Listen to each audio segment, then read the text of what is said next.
பைத்தம்பருப்பு வச்சு டிஃபனுக்கு, அதாவது இட்லி, உப்புமா, தோசை, பணியாரம் எதுக்கு வேணாலும் தொட்டுக்கிறதுக்கு குயிக்காக ஒரு சாம்பார் பண்ணுறதுன்னு சொல்கிறேன் நான் உங்களுக்கு. ரொம்ப ஈஸி மெத்தட் இது பாருங்கள். இந்த கப்பில் ஒரு 1/2 கப் பைத்தம்பருப்பு நான் எடுத்திருக்கேன். இதை ஃபஸ்ட்டு போட்டுட்டு கொஞ்சமாக அலம்பி அதை எடுத்துப்போம்.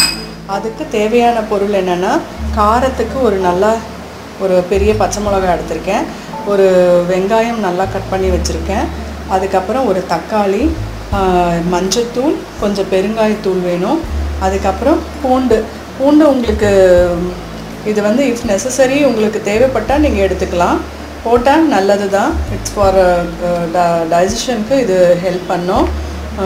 அப்புறம் பார்த்திங்கன்னா கொஞ்சமாக ஒரு கால் கரண்டி இல்லை, இது ஸ்பூன் தான் இது. இந்த ஸ்பூனில் எண்ணெய், குக்கிங் ஆயில் நம்ம அதில் விட்டோம்னா உங்களுக்கு சீக்கிரமாக அது வேகிறதுக்கு உங்களுக்கு உதவி பண்ணும். இப்போ இதை நல்லா அலம்பி எடுத்துட்டது பிறகு இதை எல்லாத்தையும் இந்த குக்கரில் வச்சு ஒரு விசில் விட்டு நம்ம எடுத்து தாளித்தோம்னா சாம்பார் ரெடி ஆகிடும். இது ரொம்ப டேஸ்ட்டாகவும் இருக்கும், உங்களுக்கு ஈஸியாக நீங்கள் ப்ரிப்பேர் பண்ணக்கூடிய ஒரு டிஷ். இப்போது அந்த தால் போட்டு பைத்தம்பருப்பு இதே நீங்கள் துவரம்பருப்பும் யூஸ் பண்ணியே பண்ணலாம். ஆக்சுவலாக துவரம்பருப்புனா சாதத்துக்கும் நீங்கள் சைமல்டேனியஸாக யூஸ் பண்ணிக்கலாம். இந்த பைத்தம்பருப்பும் நீங்கள் யூஸ் பண்ணிக்கலாம், நம்மளுடைய சாய்ஸ் தான். ஆனால் இது கொஞ்சம் மைல்டாக உங்களுக்கு இருக்கும். டிஃபன் ஐட்டம்க்கு, இட்லி, தோசை எல்லாத்துக்குமே நீங்கள் இதை எடுத்துக்கலாம். இப்போது இது மூழ்கிற அளவுக்கு தண்ணி வச்சுக்கோங்க.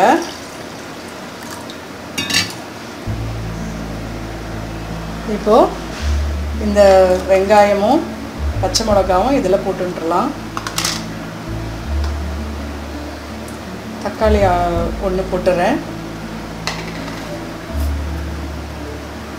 3 பூண்டு,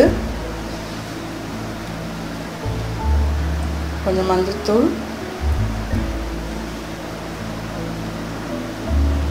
பெருங்காயத்தூள் போட்டிருக்கேன்,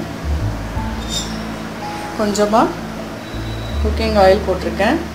ஆயில் எதுக்கு, பருப்பு வேக வைக்கும்போது நான் கொஞ்சமாக ஆயில் விடுறது வழக்கம். அது எதுக்குன்னு நான் சொல்கிறேன். உங்களுக்கு ப்ரெஷரை அதை தக்க வச்சு உங்களுக்கு சீக்கிரம் வேகிறதுக்கு அது உபயோகமாக இருக்கும். நீங்களும் ட்ரை பண்ணி பார்த்தீங்கன்னா இந்த டிப்ஸ் உங்களுக்கு எவ்வளோ எஃபெக்டிவாக இருக்குன்றது உங்களுக்கு தெரியும். இப்போது இது ஒரு விசில் இல்லை 2 விசில் உங்களுடைய சாய்ஸ் தான். எப்படியோ நீங்கள் சின்ன குக்கர் தான் நான் யூஸ் பண்ணுறேன். இதே மாதிரி நீங்களும் வச்சு பாருங்கள். வச்சு பார்த்துட்டு உங்களுக்கு எடுத்ததுக்கப்புறம் தாளிக்கும் போது நான் காமிக்கிறேன். இப்போ பாருங்கள், ஒரு விசில் தான் நான் விட்டேன். ஒரு விசில் விட்டு எடுத்தால் அது இந்த மாதிரி இருக்குது. இன்னும் உங்களுக்கு தண்ணி வேணும்னா நீங்கள் விட்டுட்டுலாம். தண்ணியை விட்டுட்டு இப்போ தாளித்து இதில் குத்தினோம்னா ரெடி ஆகிடும். தேவையான அளவு உப்பு போட்டுக்கிறேன். போதும், தாலுக்கு அதிகம் உப்பு சேர்க்க வேண்டாம்,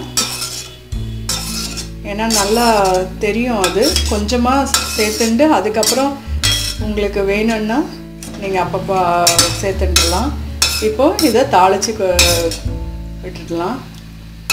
இந்த கன்சிஸ்டன்சியில் இருந்ததுன்னா விட்டு சாப்பிட்றதுக்கு ரொம்ப ஈஸியாக இருக்கும். இப்போ இதை கொதிக்கட்டும். இப்போ குக்கிங் ஆயில் கொஞ்சம் விட்டுருக்கேன். கடுகு வெடிக்க விட்டுக்கலாம். கொஞ்சமாக ஜீரகம் போட்டுக்கோங்க. ஜீரகம் போட்டிங்கன்னா உங்களுக்கு ஒரு டேஸ்ட் கொடுக்கும். இப்போ ஒரு பச்சை மிளகாய் தான் போட்டிருக்கோம், அதனால் ஒரு காஞ்ச மிளகாய் போடலாம். ஸ்டவ்வை ஆஃப் பண்ணிவிட்டு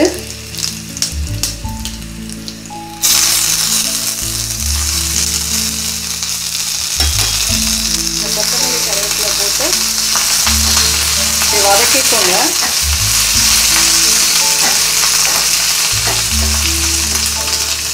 இதில் எடுத்து விட்டுடலாம். இப்போ இந்த தால் ரெடி, டிஃபன் தால் ரெடி ஆகிடுது. இப்போது இது ரெடி டு சர்வ். நீங்களும் இதே மாதிரி பண்ணி பார்த்துட்டு உங்களுடைய ரிவ்யூஸ் எனக்கு கொடுங்க. Have a healthy food. Thank you.